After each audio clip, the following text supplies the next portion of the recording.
Ini nih, waktu SD, kamu bener katanya dulu pernah karena kakinya O, makanya punya sepatu khusus, tapi akibatnya juga kamu mendapatkan bulian.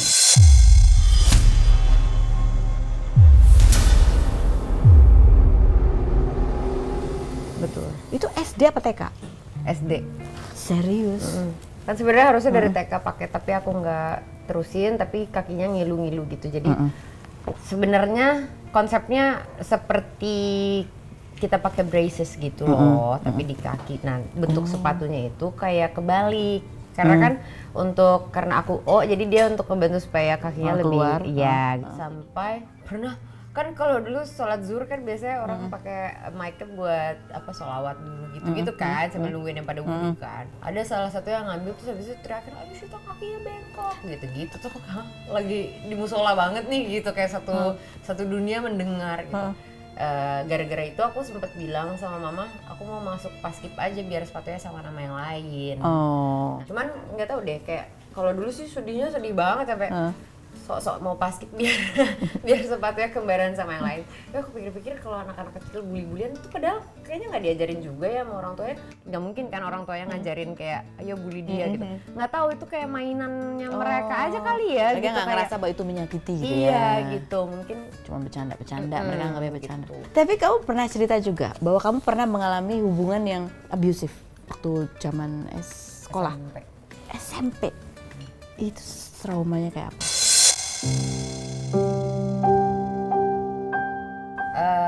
Aku salah satu orang yang beruntung karena ibuku adalah seorang konsultan di LSM perempuan. Pada saat kamu mengalami itu, kamu sempat pasti ada ketakutan ngomong? Aku nggak ngomong dalam waktu berapa lama sampai akhirnya somehow terjebak di hubungan itu gitu. Maksudnya karena kalau bahasanya mamaku tuh seperti lingkaran setan gitu. Kalau misalnya orang ada di dalam hubungan yang toksik, apalagi sampai abusive secara fisik dan juga verbal, lingkaran setannya tuh gini biasanya konsepnya. Oke, lovey-dovey, cinta-cintaan, berantem, bikin salah, ngamuk, minta maafnya sampai sujud-sujud, kasih hadiah, terus aja berputar sampai harus ada yang putusin, harus ada yang walk out dari situ, harus ada yang berani speak up. Kalau misalnya salah satunya tidak bisa tersadarkan, harusnya ada support system yang super strong untuk bantu calm off gitu. Nah pada saat itu kamu yang mana? Kamu yang ini atau ada yang? Aku diam sampai guru aku sempat ada yang curiga, tapi maksudnya guru aku mungkin khawatir tapi nggak berani cross the line karena itu private area, maksudnya private life gitu kan gitu. Sempat ada yang nanya, kamu nggak apa-apa nggak sih gitu. Aku nggak apa-apa bu gitu. Bisa acting kayak gitu SMP gitu karena rasa takut aku untuk menceritakan lebih besar. Mama mendekati akunya tuh jadi ibu / consultant. She's amazing. She's amazing.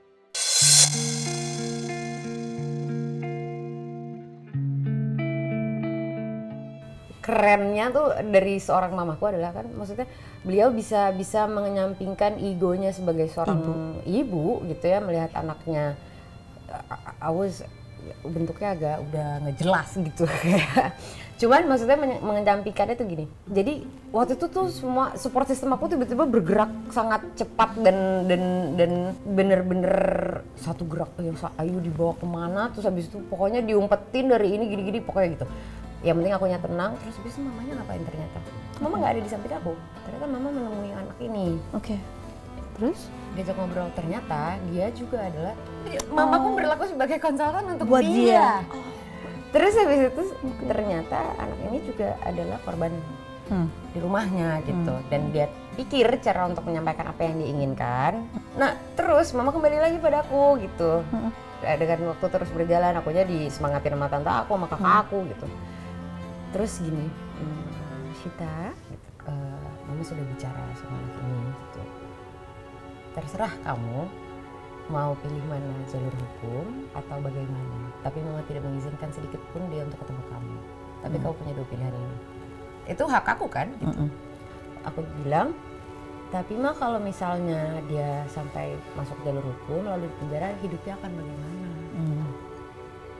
Terus mamaku malah gini, dia berpikir sebentar, dia pause terus bilang, makasih ya kamu hatinya besar sekali. Makasih ya kamu hatinya besar sekali.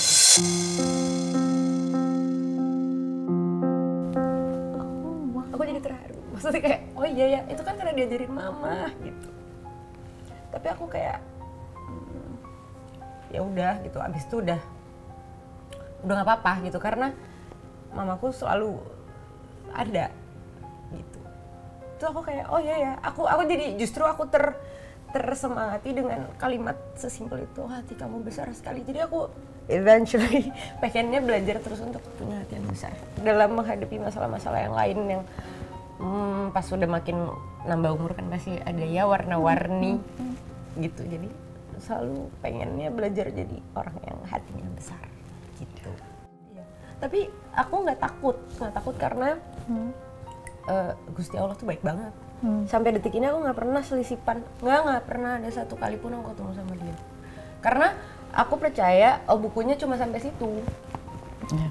Maksudnya mungkin itu pelajaran untuk aku, mungkin itu adalah waktunya mamaku untuk berdharma. Mungkin anaknya tuh butuh, tapi lewat aku gitu kan. Gitu. Nah makanya aku bilang, aku rasa sekarang nih aku ngeliatnya, oh nggak apa-apa ya, maksudnya warna-warni kehidupan yang memang harus dijalani gitu. Kayak bukunya partnya lagi di sebelah situ. Saya mau tanya gitu, ini kan jadi perempuan mandiri apa segala macam dan segala pertanyaan standar lah. Kamu udah punya pacar belum? Kapan menikah? Itu kamu udah sampai di tahap mana? Masih terganggu atau yang udah biasa? Biasa aja sumpah. Udah biasa. biasa aja banget gitu.